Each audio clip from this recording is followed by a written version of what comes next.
Students, welcome to PCB club. ये है आपका प्यारा सा चैनल पीसीबी क्लब और मैं हूँ सुमन मैम। तो आज हम लोग पढ़ेंगे जो हमने साउंड चैप्टर स्टार्ट किया था 9th क्लास का फिजिक्स का। इसमें साउंड में हमने क्या पढ़ा था, वेव्स के बारे में पढ़ा था और हमने ये पढ़ा था कि हमारी वेव्स 2 टाइप की होती है, लॉन्गिट्यूडनल एंड ट्रांसवर्स। अब जो आपकी साउंड है उसमें लॉन्गिट्यूडनल वेव्स होती है।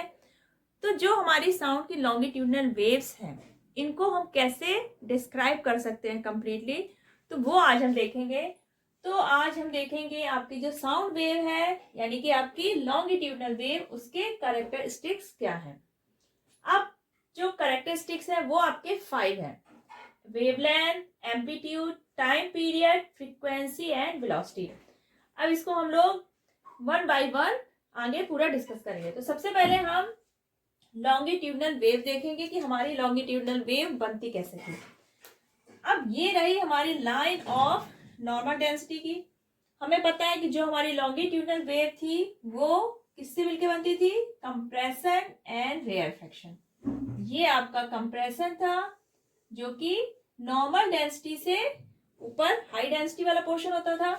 उसके बाद रेयरफेक्शन जो नॉर्मल डेंसिटी से लोअर डेंसिटी का होता था। उसके बाद फिर कंप्रेशन एंड ऐसे आगे, फिर जाके कंप्रेशन के बाद अगेन रेयरफेक्शन। आपका लॉन्गिट्यूडनल वेव जिसमें ये compression, rarefaction, compression and rarefaction. अब ए पॉइंट से हमारी वेव स्टार्ट हो रही है। ये रहा बी पॉइंट, सी, डी, ई। जब हमारी वेव ए से ई तक पहुंचेगी यानी कि एक कंप्रेशन और एक रेयरफेक्शन कंप्लीट कर लेती है तो वो 1 वाइब्रेशन, उसने 1 साउंड वेव हमारी कंप्लीट हो गई। उसके बाद ई से स्टार्ट होगी, एफ, जी, एच, आई। अब ये ई से आई तक आपकी दूसरी साउंड वेव हो गई। इस तरह से हमारी आगे साउंड वेव आगे चलती जाएगी। ए, बी, सी, डी, ई। ए से लेकर ई तक यानी कि यहाँ जो लाइन ऑफ नॉर्मल डेंसिटी थी उसके बाद वो एक कंप्रेशन और एक रेयरफेक्शन कंप्लीट करने के बाद अगेन अपनी ओरिजिनल जो नॉर्मल डेंसिटी वाली पोजीशन थी ई पर पहुंच गई और एक साउंड वेव हमारी कंप्लीट हो गई। उसके बाद ई से लेके ई, एफ, जी, एच, आई, ये आपकी दूसरी साउंड वेव हो जाएगी। अब सबसे पहले हम देखेंगे वेवलेंथ। वेवलेंथ क्या होती है? जो सबसे पहली प्रॉपर्टी है हमारी लॉन्गिट्यूडनल वेव्स की वो है आपकी वेवलेंथ। ठीक, तो वेवलेंथ क्या है? The minimum distance in which a sound wave repeats itself. अब हमें पता है कि जो हमारी साउंड वेव है वो 1 कंप्रेशन एंड 1 रेयरफेक्शन से मिलके बनती है यानी कि ए से सी तक और सी से ई तक, ये दोनों मिलके ए, बी, सी हमारा क्या है, कंप्रेशन, सी, डी, ई क्या है हमारा, रेयरफेक्शन। और ये दोनों ही मिलके हमारी क्या बनाती है, 1 साउंड वेव। तो जो हमारी वेवलेंथ होगी वो क्या होगी, ए से लेके ई तक की डिस्टेंस। तो हम इसको क्या बोलेंगे, ये हमारी यहां तक, ये क्या हो गई हमारी वेवलेंथ।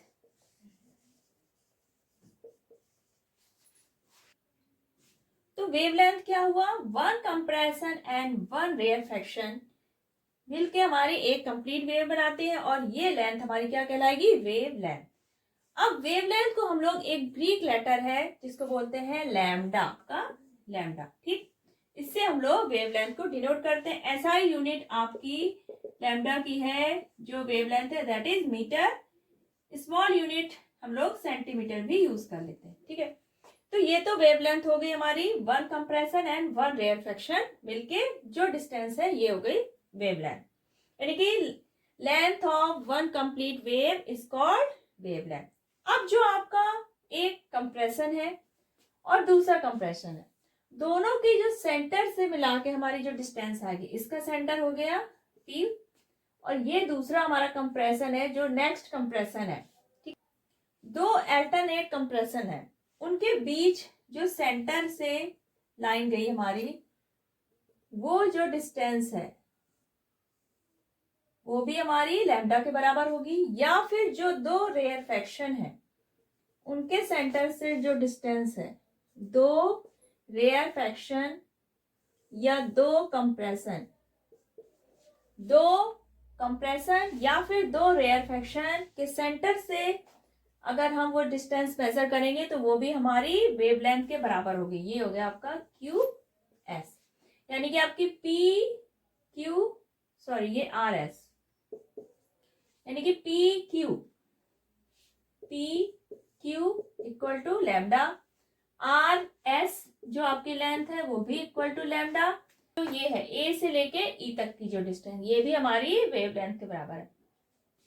यानी कि वन कंप्लीट वेव की जो लेंथ है इसमें एक कंप्रेशन आएगा और एक रेयरफेक्शन, तो ये टोटल डिस्टेंस होगी वेवलेंथ के बराबर है। दो कंप्रेशन जो अल्टरनेट है उनके सेंटर से जो डिस्टेंस आएगी दोनों के बीच वो हमारी वेवलेंथ के बराबर है। दो रेयरफेक्शन है जो कॉन्टिन्यूअस दो रेयरफेक्शन है उनके सेंटर से जो लेंथ आएगी बीच की वो भी हमारी वेवलेंथ के बराबर होगी। अब आता है एम्पलीट्यूड। नेक्स्ट कैरेक्टरिस्टिक है आपकी वेव की, दैट इज एम्पलीट्यूड। तो नॉर्मल हमारी क्या है, जो मीडियम है उसके पार्टिकल क्या है, जब उसमें वेव नहीं है तो वो क्या होंगे, नॉर्मल पोजीशन में होंगे, अनडिस्टर्ब होंगे। लेकिन जब किसी मीडियम में वेव मूव करेगी, वेव जाएगी, तो क्या होती है, हमारे पार्टिकल में क्या होता है, वाइब्रेशन होता है। और वाइब्रेशन के कारण या वेव के कारण जो पार्टिकल अपनी ओरिजिनल पोजीशन से जितना डिस्प्लेस होते हैं, मैक्सिमम जो डिस्प्लेसमेंट है पार्टिकल का, वो कहलाता है उसका एम्पलीट्यूड। ये मान लिया ये पॉइंट है पी, ये हमारी वेव जा रही है। अब ये पार्टिकल मैक्सिमम हमारा ऊपर तक डिस्प्लेस हुआ, तो ये पी और बी, ये जो लेंथ होगी मैक्सिमम डिस्प्लेसमेंट लाइन, ये क्या है आपकी ओरिजिनल है, जहां पर अनडिस्टर्ब था हमारा मीडियम। जब इस पे साउंड वेव गई तो हमारे जो पार्टिकल्स मैक्सिमम डिस्प्लेसमेंट हुए वो हुए पी से लेकर बी तक। तो आपकी जो पी और बी ये जो लेंथ होगी ये कहलाएगी एम्पलीट्यूड। इसको हम लोग कैपिटल लेटर ए से डिनोट करते हैं, और जो एसआई यूनिट है वो है आपकी मीटर। स्मॉल अगर यूनिट है तो हम सेंटीमीटर लिख सकते हैं। तो what is amplitude, the maximum displacement of the particles of the medium from their original position, जो ओरिजिनल अनडिस्टर्ब पोजीशन है वहां से जो मैक्सिमम डिस्प्लेसमेंट है, that is amplitude of that wave. Next जो कैरेक्टरिस्टिक है दैट इज टाइम पीरियड। तो जो हमारी वेव है, तो वन कंप्लीट वेव करने में जितना भी टाइम लगता है वो कहलाता है time period of that wave. एक आपका कंप्रेशन और वन रेयरफेक्शन मिलके क्या बनाती है आपकी एक वेव। तो वन वेव कंप्लीट होने में जितना टाइम लगेगा वो कहलाएगी time period of that wave. A B C D E, यानी ए से लेके ई तक जाने में, या फिर कह सकते हैं आप वन कंप्लीट वेव होने में जितना टाइम लगा दैट इज टाइम पीरियड। अगर आपका मान लीजिए ए से ई तक आपकी वन वेव कंप्लीट हुई, ई से लेकर आई तक दूसरी वेव कंप्लीट हुई। अब दोनों वेव कंप्लीट होने में टाइम हमारा लगा 1 सेकेंड। तो यानी कि दो वेव कंप्लीट हुई 1 सेकेंड में, तो वन वेव कितने में कंप्लीट होगी, 1/2, यानी कि 0.5 सेकेंड। तो हमारा टाइम पीरियड होगा इस वेव का क्या हो जाएगा, 0.5 सेकेंड, क्योंकि टाइम पीरियड हम क्या देखते हैं कि वन कंप्लीट वेव को करने में कितना टाइम लगा। अब जो हमारा टाइम है इसको हम लोग कैपिटल टी से डिनोट करते हैं, और जो एसआई यूनिट है वो आपकी है सेकेंड। ठीक है। फ्रीक्वेंसी ऑफ द वेव, तो कोई भी वेव है तो वो जितने वाइब्रेशन करेगी 1 सेकेंड में, यानी कि एक जो कंप्लीट वेव है उसको कंप्लीट करने में जो टाइम लगा वो हमारा हो गया टाइम पीरियड। अब 1 सेकेंड में वो जितनी वेव्स कंप्लीट कर लेती है, जैसे एक वेव ये हो गई, एक वेव ये हो गई, अगर वो 2 वेव्स कंप्लीट करती 1 सेकेंड में तो फ्रीक्वेंसी क्या हो जाएगी 2।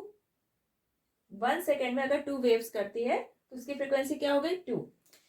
अगर कोई मान लीजिए वेव है और वो 1 सेकेंड में 10 वेव्स कंप्लीट करती है, तो इसकी फ्रीक्वेंसी क्या हो जाएगी, फ्रीक्वेंसी हो जाएगी 10, क्योंकि 1 सेकेंड में जितने भी वाइब्रेशन कंप्लीट हो जाए, और 1 वाइब्रेशन यानी कि 1 कंप्लीट वेव, तो जितने भी वाइब्रेशन 1 सेकेंड में हो वो उसकी फ्रीक्वेंसी होगी। फ्रीक्वेंसी को हम लोग का यूनिट है हर्ट्ज, जिसको HZ से डिनोट करते हैं। एक जो साइंटिस्ट थे हेनरिच हर्ट्ज, उनके नाम पर ये यूनिट ली गई हर्ट्ज। अगर किसी वेव की फ्रीक्वेंसी दे रखी है 256, इट मीन्स 1 सेकेंड में ये कितने बार वाइब्रेट हो रही होगी, 256 times. These are two important points related to amplitude and frequency. The amplitude of the wave is the same as the amplitude of the vibrating body producing the wave. जो हमारी wave होगी, अब वो जिस medium में vibrate कर रही है, तो उस वेव का एम्पलीट्यूड सेम उतना ही होगा जितना कि उस मीडियम के वाइब्रेटिंग बॉडी का। Amplitude of the vibrating body producing the wave, जो वाइब्रेटिंग बॉडी है जिसपे वेव हमारी जा रही है, तो उस वाइब्रेटिंग बॉडी का एम्पलीट्यूड और वो वेव जिस मीडियम में जा रही है उसका एम्पलीट्यूड दोनों क्या होंगे, सेम। सेम वैसे ही जिस मीडियम में वेव हमारी जा रही है, तो उस वेव की फ्रीक्वेंसी और उस मीडियम के जो वाइब्रेटिंग जो पार्टिकल्स होंगे, बॉडी होगी, उसकी फ्रीक्वेंसी दोनों ही क्या होंगी, सेम होंगे। What is the velocity of the wave? So the distance traveled by a wave in 1 second. कोई हमारी वेव है और वो 1 सेकेंड में जितनी डिस्टेंस ट्रेवल करती है वो उस वेव की क्या कहलाएगी, वेलोसिटी। इसको हम लोग किससे रिप्रेजेंट करते हैं, v से, और इसकी SI यूनिट क्या हो जाएगी, मीटर पर सेकेंड। तो what is the relation between velocity, frequency, wavelength and time? Velocity is equal to distance upon time, ये हम सभी को पता है। अब एक वेवलेंथ की डिस्टेंस हमारी कितनी होती है, लैम्डा, और 1 वेवलेंथ कंप्लीट करने में टाइम कितना लगा आपको, t। तो v इक्वल टू हमारा क्या हो गया, लैम्डा अपॉन t। लैम्डा हमारी हो गई लेंथ ऑफ 1 वेव या डिस्टेंस कह लीजिए, और ये t सेकेंड में कंप्लीट होती है, तो वेलोसिटी हो जाएगी लैम्डा अपॉन t। अब जो हमारा 1 अपॉन t है, t हमारा क्या है, एक वेवलेंथ को कंप्लीट होने में टाइम, तो 1 अपॉन t हमारा क्या हो जाएगा, number of waves in 1 second, और ये क्या कहलाता है हमारा, फ्रीक्वेंसी। फ्रीक्वेंसी क्या कहलाती है आपकी, 1 सेकेंड में कितने वाइब्रेशन हुए या कितने वेवलेंथ, कितनी वेव्स हमारी कंप्लीट हुई। So we can write 1 upon t की जगह हम क्या लिख सकते हैं, फ्रीक्वेंसी। तो हमारा फॉर्मूला क्या आ जाएगा, velocity equal to lambda into F. आपका v क्या हुआ, वेलोसिटी, लैम्डा क्या हुआ आपका, वेवलेंथ, f क्या हुई आपकी, frequency. So this is the relation between frequency, wavelength and velocity is equal to lambda F, यानी कि velocity of a wavelength is equal to wavelength of the wave multiplied frequency of the wave. This is the wave equation. V is equal to lambda f. Velocity is equal to wavelength into frequency.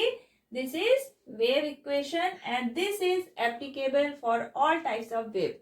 चाहे वो आपकी longitudinal waves हो, जैसे आपकी sound waves में होती है, transverse wave जो कि water पे मिल जाती है, electromagnetic wave जैसे आपकी light हो गई, radio wave।